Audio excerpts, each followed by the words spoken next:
Okay तो successfully हमने previous session तक कोर्स कंप्लीट किया स्विफ्ट प्रोग्रामिंग लैंग्वेज का। और इस सेशन से हम स्टार्ट करेंगे कि हम किस तरह से iOS के अंदर इसकी डेवलपमेंट कर सकते हैं। iOS क्या है, कुछ सेशंस जो होंगे हमारे iOS के लिए वो थ्योरेटिकल बेस होंगे, जिसमें हम जानेंगे कि लाइफ साइकिल क्या है iOS का, किस प्लेटफॉर्म पर हम इसे इस्तेमाल करते हैं, आर्किटेक्चर क्या है। तो बेहतर अप्रोच इस चीज़ पर लर्निंग में उस वक्त है कि जब आप ऑलरेडी स्विफ्ट के हवाले से जानते हो, जो मैं ऑलरेडी पढ़ा चुका हूँ और वो तमाम चीज़ें मेरे यूट्यूब चैनल पे भी मौजूद हैं।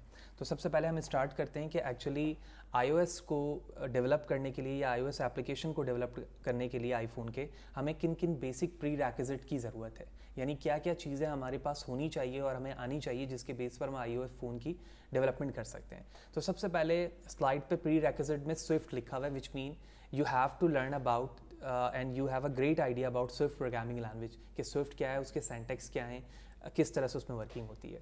फिर उसके बाद बारी ये आती है कि हमें सॉफ्टवेयर कौन कौन से रिक्वायर्ड है। तो सॉफ्टवेयर रिक्वायरमेंट और इंस्टॉलेशन के हवाले से हम नेक्स्ट सेशन में अपकमिंग में जानेंगे, लेकिन इस लेवल पर हम समझ लेते हैं कि अगर आप एक सेपरेट विंडोज़ अपनी मशीन पर करते हैं मैक ओएस, तो ये तो बहुत ही अच्छी बात है कि वो मशीन आपकी रिजर्व्ड होगी मैक ओएस के लिए। उसमें आप एक्स कोड इंस्टॉल करेंगे, उसके बाद उसकी डेवलपमेंट कर सकते हैं, ठीक है। लेकिन अगर आप यूज़ कर रहे हैं विंडोज़ 7, 8, 9 या 10 कोई भी वर्जन इस्तेमाल कर रहे हैं, तो इसके लिए ज़रूरी है कि आप एक वर्चुअल मशीन अपने विंडोज़ के अंदर इंस्टॉल करें। तो मैं इस वक्त VM वर्क स्टेशन यूज़ करूँगा। उस VM वर्क स्टेशन के अंदर हम मैक ऑपरेटिंग सिस्टम इंस्टॉल करेंगे और मैक ऑपरेटिंग सिस्टम के अंदर एक्स कोड IDE होगी। जिस तरह से एंड्रॉयड स्टूडियो एक IDE है, इसी तरह से एक्स कोड एक IDE है जिसके अंदर आईफोन की डेवलपमेंट होगी। तो iOS क्या है और इसकी एप्लीकेशंस पे क्या क्या फीचर्स हमारे पास मौजूद हैं उसे समझते हैं। As like the Android is a operating system for the mobile, similarly iOS it is a mobile operating system developed by Apple for its hardware, for example iPhone and iPad। तो iPhone और iPad के लिए Apple ने एक operating system create किया जिसको हम iOS कहते हैं। It is an operating system that provide support for the iPhone and iPod touch. It also provides support for the iPad prior to the introduction of iPad OS in 2019। तो ना सिर्फ iPhone बल्कि iPad के लिए बनाया गया जो touch screen पर बेस करती है, इसी तरह से iPad ऑपरेटिंग सिस्टम के लिए भी ये है जो 2019 के अंदर इंट्रोड्यूस की गई। It is the second most popular mobile operating system globally after Android, which mean Android is one of the fast growing industry, especially in the Asian countries. But also iPhone is introducing in the by the Apple become the second part with respect to the ranking and with respect to the purchasing criteria। तो जो Asian countries हैं उसमें ज़्यादातर जो usage है वो Android की है, जबकि आप दूसरे कंट्रीज़ की बात करें, दूसरे कॉन्टिनेंट में, वहाँ पर आईफोन की ज़्यादा परचेजिंग रेट है। तो इस रिस्पेक्ट से अगर फीचर देखा जाए एंड्रॉयड को कंपेयर करते हुए आईफोन पर, तो मल्टीटास्किंग है, ठीक है। आई क्लाउड फैसिलिटी इसके अंदर मौजूद है इन एप्पल, और परचेज एप्पल पे, home screen notification, centre game, centre Bluetooth orientation, camera integration, location service, map notification centre and etcetera. ये तमाम आईफोन के हमारे कुछ इंपॉर्टेंट फीचर हैं जिसके ज़रिए से ये एंड्रॉयड से अपने आप को यूनिक करता है। अब जब हम डेवलपमेंट की तरफ जाते हैं तो हमें ये भी समझना होता है कि हमारे पास जो स्विफ्ट प्रोग्रामिंग लैंग्वेज है उसका वर्जन क्या है, और इसी तरह से जो हम एक्स कोड यूज़ कर रहे हैं उसका वर्जन क्या है। तो ये वर्जन्स की वजह से हमें नत नए एरर का सामना भी करना होता है जब हम वर्जन्स पे काम कर रहे होते हैं या किसी भी सॉफ्टवेयर या IDEs पे काम करें। तो ये दो लिंक्स हैं जिसमें हमारे स्विफ्ट के वर्जन्स मौजूद हैं और एक्स कोड के वर्जन्स मौजूद हैं, जो मैंने ऑलरेडी ओपन कर रखा है। तो हम सबसे पहले वाले लिंक पर चलते हैं जहाँ पे वर्जन कंपेबिलिटी मौजूद है, और ये document.swift की वेबसाइट है, यानी स्विफ्ट का जो प्रोफेशनल डॉक्यूमेंटेशन है उसमें मौजूद है। और उसमें बताया जा रहा है कि this book describe Swift 5.3 the default version of the Swift that's include in x code 12। यानी इसका मतलब ये हुआ कि एक्स कोड IDE का जो लेटेस्ट वर्जन है इस वक्त तक वो 12 है, और उसमें इस्तेमाल होने वाली स्विफ्ट लैंग्वेज का जो लेटेस्ट वर्जन है वो 5.3 है। तो we will work not only in the 5.3 but also version 4 as well. तो हम 4 पे भी काम करेंगे और जहाँ जहाँ ज़रूरत होगी 5.3 की वहाँ पर भी हम इसे यूज़ करेंगे। और इसके अलावा ये कंप्लीट डॉक्यूमेंटेशन है स्विफ्ट प्रोग्रामिंग का जो हम ऑलरेडी पढ़ चुके हैं। तो यहाँ पर आने के बाद आप तफसीलन जान सकते हैं कि वर्जन से क्या मुराद है और वो किस किस चीज़ों को सपोर्ट कर रही होती है। उसके बाद हमारे पास एक्स कोड है। X code is IDE for the iPhone development. और अगर आप इसके टॉपिक्स में जाएं, जैसे मैंने प्रीवियस टैब पे ही आपको बताया कि एक्स कोड में 12 जो वर्जन है वो लेटेस्ट है। और वर्जन्स टू वर्जन वेरिएशंस होती है कुछ चीज़ों की, लेकिन अगर आपके पास कोई प्रीवियस वर्जन भी मौजूद है और वो प्रॉपरली वर्क कर रहा है तो आप उस पर भी काम कर सकते हो। तो हर वर्जन्स के अंदर different beta version, release version मौजूद है, तो हमें यहाँ पर ये समझना था कि लेटेस्ट वर्जन कौन सा है, वो जो कि हमने यहाँ पर देख लिया।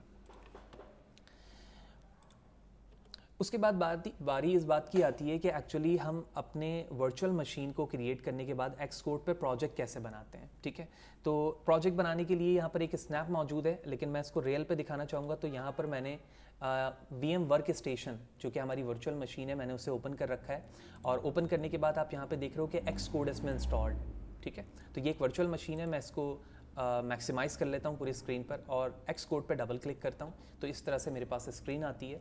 फर्स्ट ऑप्शन में लिखा हुआ get started with a playground, मुझे नहीं चाहिए, बल्कि क्रिएट अ एक्सकोड प्रोजेक्ट, जो अभी हमने डेफिनेशन भी देखा कि आईफोन और आईपैड के लिए है। तो मैं सेकंड ऑप्शन पे क्लिक करूंगा। उसके बाद आप एप्लीकेशन किस पर्पस के लिए बनाना चाहते हो। ठीक है, जैसे कुछ एंड्रॉयड में टैम्पलेट्स होते हैं, बिल्कुल इसी तरह से यहाँ पर भी टैम्पलेट मौजूद हैं। तो हम इन फ्यूचर जब आगे जाएंगे तो ये डिफरेंट टैम्पलेट्स को भी देखेंगे जो यहाँ पर मौजूद है, जिसमें आप देख रहे हो कि बॉटम नेविगेशन बार यहाँ पर दिखा हुआ है। ठीक है, मास्टर डिटेल है, गेमिंग भी है। तो अभी हम सिंगल व्यू एप्लीकेशन पे चलते हैं, जहाँ पर हमारे पास एक सिंगल पेज आएगा और अपनी मर्जी के मुताबिक कस्टमाइज मैनर पर आप उसमें कोई भी चीज़ ऐड कर सकते हैं। ऊपर आप देख रहे हैं iOS के ऑप्शन में मैं मौजूद हूँ और सिंगल व्यू एप्लीकेशन को मैंने चूज़ किया और नेक्स्ट पे क्लिक किया।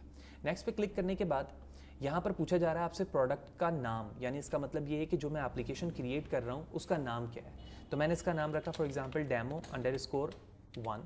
उसके बाद ये ऐड अकाउंट का ऑप्शन है। इसका मतलब है कि अगर आपके पास एप्पल का कोई अकाउंट है तो आप डायरेक्टली क्लाउड को एक्सेस करते हुए अपने एप्लीकेशन को वहाँ लाइव भी करवा सकते हो इन फ्यूचर। उसके बाद ऑर्गेनाइजेशन नेम, तो मैंने अपने ऑर्गेनाइजेशन का नेम फ़हाद हुसैन लिखा है। ठीक है, for example you are making project for any XYZ company, so you need to write the name of the organisation here. उसके बाद आइडेंटिफायर नेम है। आइडेंटिफायर नेम एक्चुअली उस ऑर्गेनाइजेशन को डिफाइन कर रहा होता है, तो आप नॉर्मली वहाँ पर उसकी वेबसाइट लिख सकते हैं। ठीक है, जैसे मैंने अपना यहाँ पर ब्लॉग एड्रेस लिखा है। उसके बाद बंडल आइडेंटिफायर है। बंडल आइडेंटिफायर के हवाले से भी हम आगे जानेंगे भी, लेकिन हम यहाँ पर ये समझते हैं कि बंडल आइडेंटिफायर एक्चुअली आपके प्रोजेक्ट की कंप्लीट इन्फॉर्मेशन को कंटेन रखता है, और ये दो चीज़ों का कॉम्बिनेशन होता है। आपके आइडेंटिफायर का नाम, आइडेंटिफायर जो ऑर्गेनाइजेशन नेम है वो, और आपके प्रोडक्ट का नाम। तो मैंने अपने प्रोडक्ट का नाम demo1 रखा था, और अगर आप यहाँ देखो तो आइडेंटिफायर जो है हमारा वो पूरा ये है। तो इन दोनों के कॉम्बिनेशन के साथ यहाँ पर बंडल आइडेंटिफिकेशन जो है वो आइडेंटिफायर यहाँ पर लिखा आ गया। उसके बाद दो तरह की लैंग्वेजेस इस्तेमाल होती हैं, आप ऑब्जेक्टिव सी भी कर सकते हैं और स्विफ्ट, लेकिन स्विफ्ट स्टैंडर्ड है, यही वजह है कि हमने स्विफ्ट पढ़ा है। जिस तरह से जावा या कॉटलिन इस्तेमाल होता था एंड्रॉयड के अंदर, इसी तरह से इसमें दो इस्तेमाल हो सकते हैं। इसके बाद यूनिवर्सल है, आप किसके लिए बना रहे हो। मैंने कहा भाई मैं यूनिवर्सली तौर पे दोनों के लिए बना रहा हूँ। अगर आप स्पेशली आईफोन के लिए बना रहे हो तो वो ऑप्शन चूज़ कर लेते हैं, अगर ना आईपैड करते हैं। और बाकी ये जो यूनिट टेस्टिंग पे चेक लगा हुआ है, इसको अभी हमें चेंज करने की ज़रूरत नहीं है। जैसे जैसे हम आगे जाते रहेंगे हमें इनके हवाले से भी समझ में आएगा। तो मैंने यहाँ पर नेक्स्ट किया, और नेक्स्ट करने के बाद आपसे लोकेशन पूछा जा रहा है कि आप प्रोजेक्ट अपने इस वर्चुअल मशीन के कहाँ पर सेव करना चाहते हैं। मैंने कहा डेस्कटॉप, और उसके बाद मैंने क्रिएट पर क्लिक कर दिया। तो जैसे ही मैंने क्रिएट पे क्लिक किया, हमारा यहाँ पर प्रोजेक्ट रेडी हो जाएगा, और इस वक्त ये प्रोजेक्ट की कंप्लीट हायरार्की हमारे सामने आ रही है। ठीक है, तो इसमें आप देख रहे हो कि आइडेंटिफायर का वर्जन्स यहाँ लिखा आ रहा है। ठीक है, इसी तरह से अगर आप एक्सकोड पर आओ यहाँ पर, तो अबाउट एक्सकोड पर जब क्लिक करोगे तो इस वक्त जो मैं एक्सकोड का वर्जन इस्तेमाल कर रहा हूँ वो 8.3 है। ठीक है, ये हमारे पास वर्जन है। इसके बाद इसी चीज़ पर अगर आप नीचे की तरफ आओ तो फर्दर इन्फॉर्मेशन आपको यहाँ पे भी मिल जाएगी। बिल्ड रिलीज़ है, बिल्ड फेसेस है, ये सारी चीज़ें हम इंडिविजुअली एक एक करके जानेंगे जैसे जैसे हम आगे जाएंगे। इन्फॉर्मेशन पे आएंगे, यहाँ पर भी आपको डिफरेंट वर्जन्स दिख रहे हैं कि किस चीज़ के क्या वर्जन्स हैं, वो सारी चीज़ें आपको यहाँ दिख रही हैं। तो मैं इस वर्चुअल मशीन को अभी यहाँ पर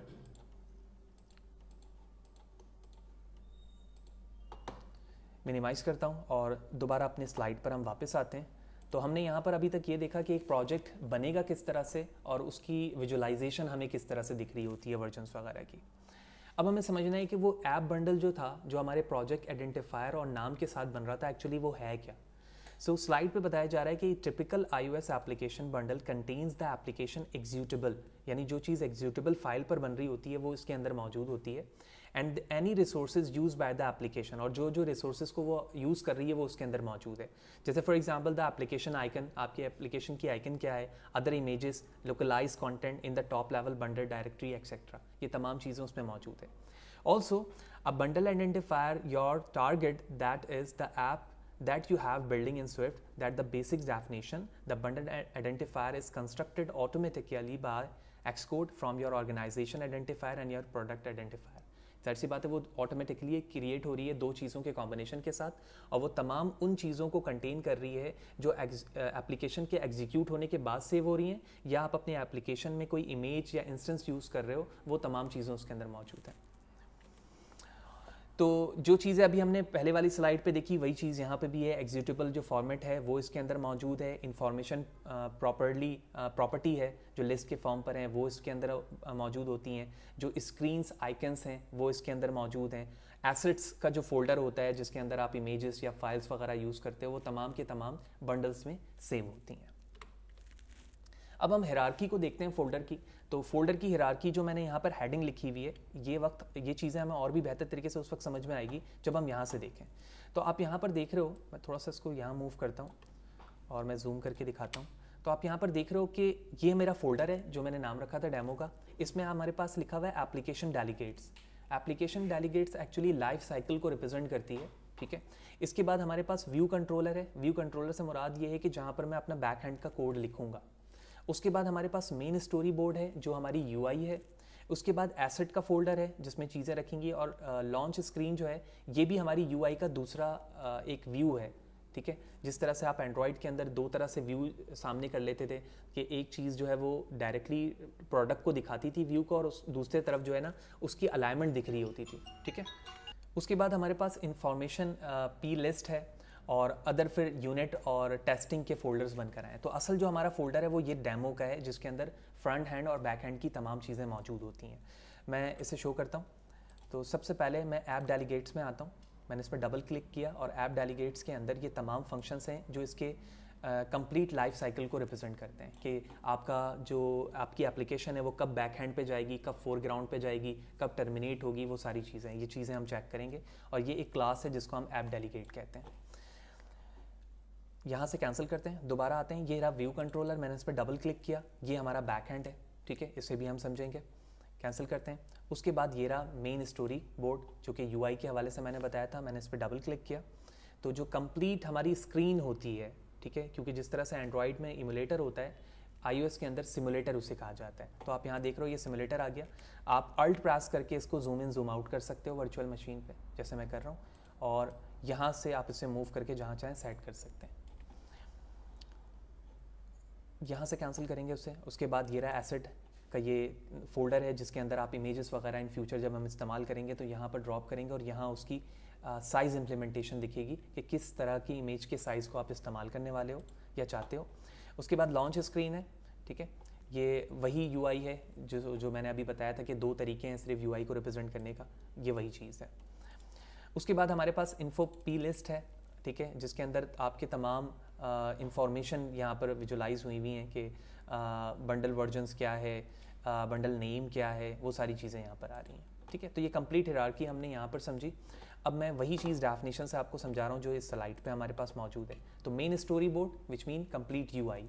The main storyboard file is the visual representation of our app user interface, and we use main storyboard file to design our application screen। यानी UI जो बनाने का, जहाँ पर आप स्क्रीन पे चीज़ें दिखाना चाहते हो वो ये है।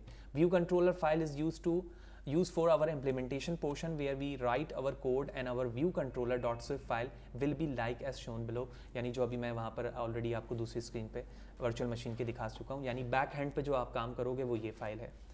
Info playlist contain the configuration of our application like main storyboard file, base name, launch screen interface, etc। यानी वर्जन्स हैं, नाम, वो सारी चीज़ें वहाँ मौजूद हैं। ऐप डेलीगेट्स के हवाले से अभी मैंने बताया कि उसके अंदर जो रनिंग स्टेजेस हैं कि आपकी जब एप्लीकेशन रन होती है तो वो किन किन स्टेजेस पर जाएगी, वो तमाम इंफॉर्मेशन यहाँ होती है। अब ये इंटरनली हमारा एक एरिया है कि हमारी एप्लीकेशन जब रन होती है तो वो किन किन रिसोर्सेज को यूज़ करते हुए एट लास्ट हमें ये व्यू कंट्रोलर दिखाती है जो यहाँ पर मौजूद है। विच मीन सबसे पहले आपका ये वो कंट्रोलर है जिस पर आपने बैक हैंड का काम किया, ठीक है, यहाँ पर है और उसके बाद ये स्क्रीन दिख रही है। तो अगर आप यहाँ से देखो तो सबसे पहले आपने लॉन्च किया अपनी स्क्रीन को, यहाँ पर जो लॉन्च स्क्रीन है, उसके बाद मेन स्टोरी बोर्ड है, यानी जहाँ पर आपकी यूआई है। ये तमाम के तमाम किसके कॉम्बिनेशन से बनते हैं? यूआई विंडो के ज़रिए, यानी आप मल्टीपल कंट्रोलर उसमें ऐड करते हो तभी तो स्क्रीन बनती है। उसके बाद आपका एप्लीकेशन डेलीगेट है जो यूज़र एप्लीकेशन के साथ इंटरकनेक्ट होता है, यानी एक एक चीज़ जब उसमें ड्रॉप कर रहे हो और जिस जिस तरह से आप अपने मोबाइल को या सिमुलेटर को यूज़ कर रहे हो वो उन ऑब्जेक्ट्स को यूज़ कर रहा है। मेन मेथड के अंदर आने के बाद वो तमाम चीज़ें डेलीगेट को टारगेट करती हैं और अभी हमने डेलीगेट देखा, तमाम रिसोर्सेज मौजूद हैं और डेलीगेट से होते हुए ये कोड पे जाती हैं जो कंट्रोलर में तुमने लिखा है और उसके मुताबिक आपकी एप्लीकेशन यहाँ पर रन होना शुरू हो जाती है जो आपको दिख रही है। ठीक है, तो ये एप्लीकेशन रन होने के बाद दिखेगी किस तरह से, ये तमाम रिसोर्सेज को यूज़ करते हुए। तो अगर मैं अपने इस वर्चुअल मशीन पर आऊँ और ये रन का बटन है यहाँ पर, ठीक है, इस रन के बटन को अगर तुम देखो यहाँ पर जो मौजूद है, इस पर मैं क्लिक करूँगा और हमें थोड़ी देर वेट करना होगा क्योंकि जैसे ही एप्लीकेशन सामने आएगी तो हमारे पास सिमुलेटर होगा और उसमें हमारा रिजल्ट हमें दिख रहा होगा। ठीक है, तो जैसे मैंने रन किया आप देख रहे हो कि iPhone 7 Plus आईफोन पर मेरा प्रीव्यू ब्लैंक स्क्रीन यहाँ पर आ चुकी है। अगर आप चाहते हैं कि आपकी मर्ज़ी के मुताबिक कोई मोबाइल यूज़ हो तो आप यहाँ से आकर इस जगह से आप देख रहे हो यहाँ पर डिफरेंट मोबाइल्स के वर्जन्स होते हैं, आप उसे यूज़ कर सकते हो। ये तमाम वर्जन्स हैं, इनमें से जो मोबाइल आप चाहें यहाँ पर यूज़ करके उसके बेस पर अपना प्रीव्यू देख सकते हैं। तो इस तरह से इस सेशन पर हमने जाना कि iOS एप्लीकेशन क्या है, वर्चुअल मशीन पर हम अपने एक्सकोड को कैसे ओपन करके उसको देख सकते हैं, फोल्डर हिरार्की क्या है, कौन सी चीज़ क्या कहलाती है और इंटरनली वो हिरार्की किस तरह से डेलीगेट की क्लासेस को यूज़ करके आपको प्रिंट करके आपका आउटपुट दिखा रही होती है। नेक्स्ट सेशन पे देखते हैं कि हम इंस्टॉलेशन इसकी किस तरह से करते हैं और साथ ही साथ हम लाइफ साइकिल भी जानेंगे और उसके आर्किटेक्चर को भी डिस्कस करेंगे।